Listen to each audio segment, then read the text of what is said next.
नमस्कार साथियों, मैं डॉक्टर राजीव सिंह अपने चैनल अनुभूति में आप सबका एक बार फिर से स्वागत करता हूं।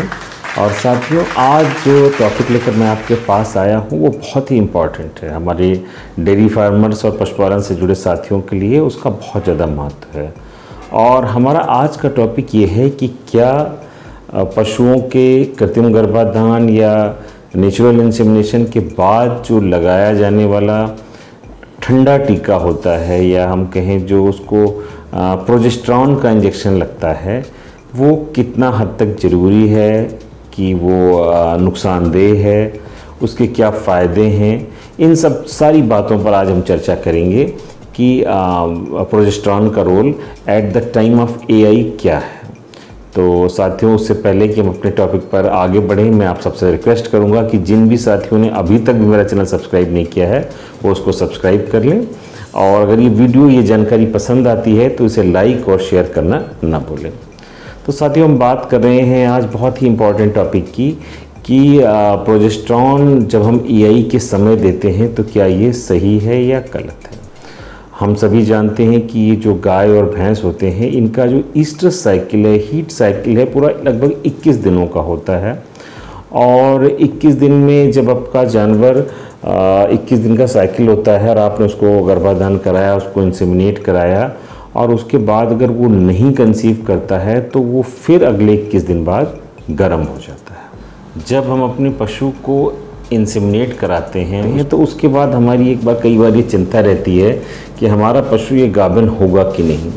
और कई बार ऐसा होता है कि हमारा पशु अगर एक दो बार ऐसा कर चुका कि वो नहीं रुक रहा है, तब पशुपालक की चिंता और बढ़ जाती है।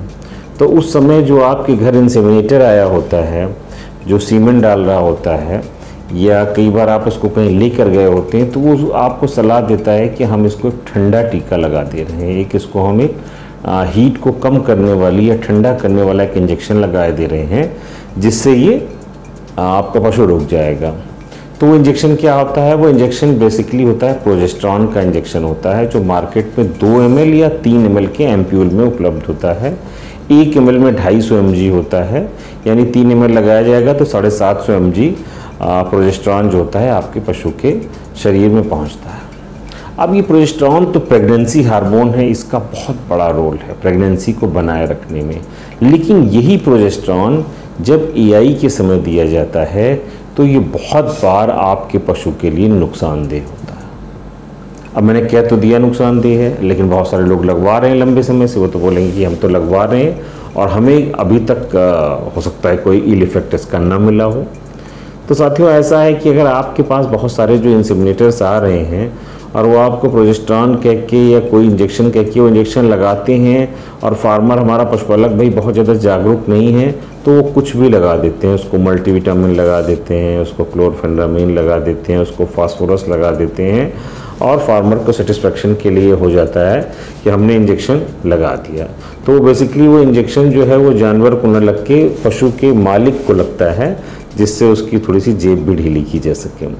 तो साथियों, अब हम अपने मुख्य मुद्दे पर आते हैं कि क्या प्रोजेस्टेरॉन का क्या रोल है। तो हमें ये समझना होगा कि जब हमारा जानवर हीट में आता है तो हीट में उसे कौन सा हार्मोन लाता है। हीट में उसको लाने वाला हार्मोन है एस्ट्रोजन। जब जानवर अपने साइकिल के 17वें दिन के आसपास होता है तो उस समय अगर वो कंसीव नहीं किया हुआ होता है, गर्भाधारण उसका नहीं हुआ होता है, तो शरीर में एस्ट्रोजन की मात्रा बढ़नी शुरू हो जाती है। ओवरी जो होती है फॉलिकल, ओवरी में फॉलिकल बनता है और एस्ट्रोजन का ब्लड में लेवल बढ़ना शुरू हो जाता है। उससे क्या होता है? एस्ट्रोजन ही जो होता है हीट लाता है जानवर को। हीट के जितने लक्षण होते हैं उसमें कि वो बेचैन होता है, उसका डिस्चार्ज आता है और वो एनिमल को माउंट होने देता है, ये सारे लक्षण जो हीट के होते हैं, एक अच्छी हीट जो होता है वो एस्ट्रोजन लेकर आता है।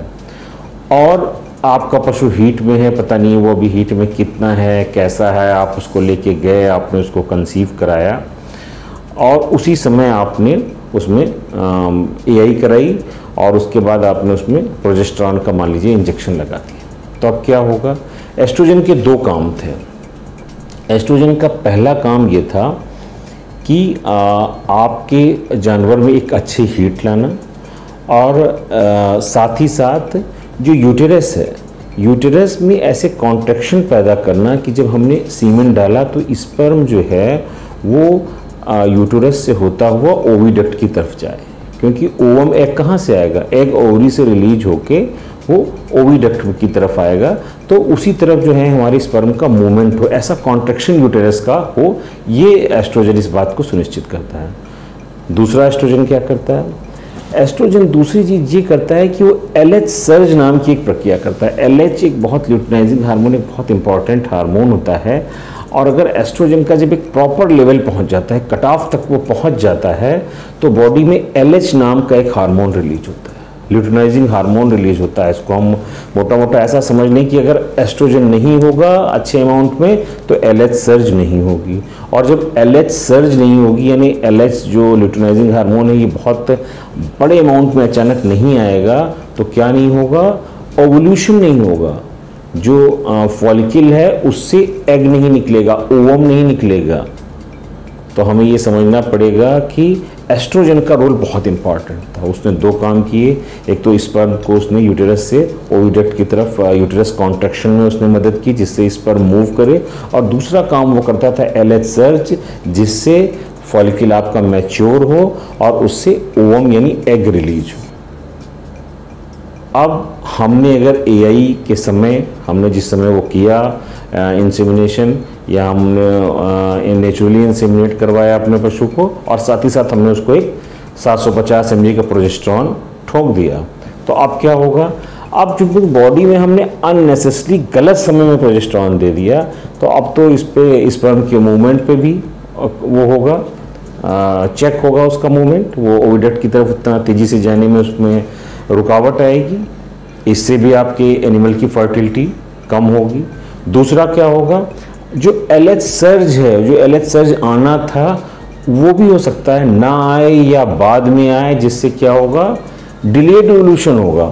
आपका सीमेन तो अभी पड़ा हुआ है और LH सर्ज ना होने की वजह से ओवरी से एग नहीं रिलीज हो पा रहा है। साथियों, इस बात को समझाने का, इसको एक्सप्लेन करने का मतलब ये था कि हम AI के समय पे प्रोजेस्टेरॉन नाम का इंजेक्शन ना दें।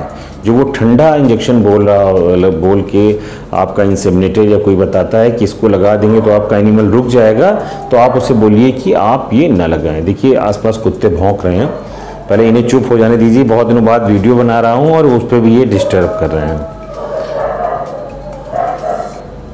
इनकी शायद शिकायत ये है कि अगला वीडियो डॉग की किसी रिलेटेड टॉपिक पर बनाएं, तो इसलिए जो है ये रात को 11 बजे भी डिस्टर्ब कर रहे हैं। तो साथ ही हम अपने टॉपिक पर आते हैं। तो फिर कब क्या प्रोजेस्टेरॉन लगाने की कोई ज़रूरत है कि नहीं है? AI के समय तो प्रोजेस्टेरॉन लगाने की बिल्कुल भी ज़रूरत नहीं है। तो प्रोजेस्टेरॉन कब लगाएं? जितनी भी स्टडीज़ हुई हैं इस तरह की, उसमें ये पाया गया है कि अगर हम प्रोजेस्टेरॉन को 5वें दिन के बाद, 5वें से 12वें दिन के बीच में अगर हम अपने एनिमल को प्रोजेस्टेरॉन देते हैं तो उसके फ़ायदे बहुत ज़्यादा हैं।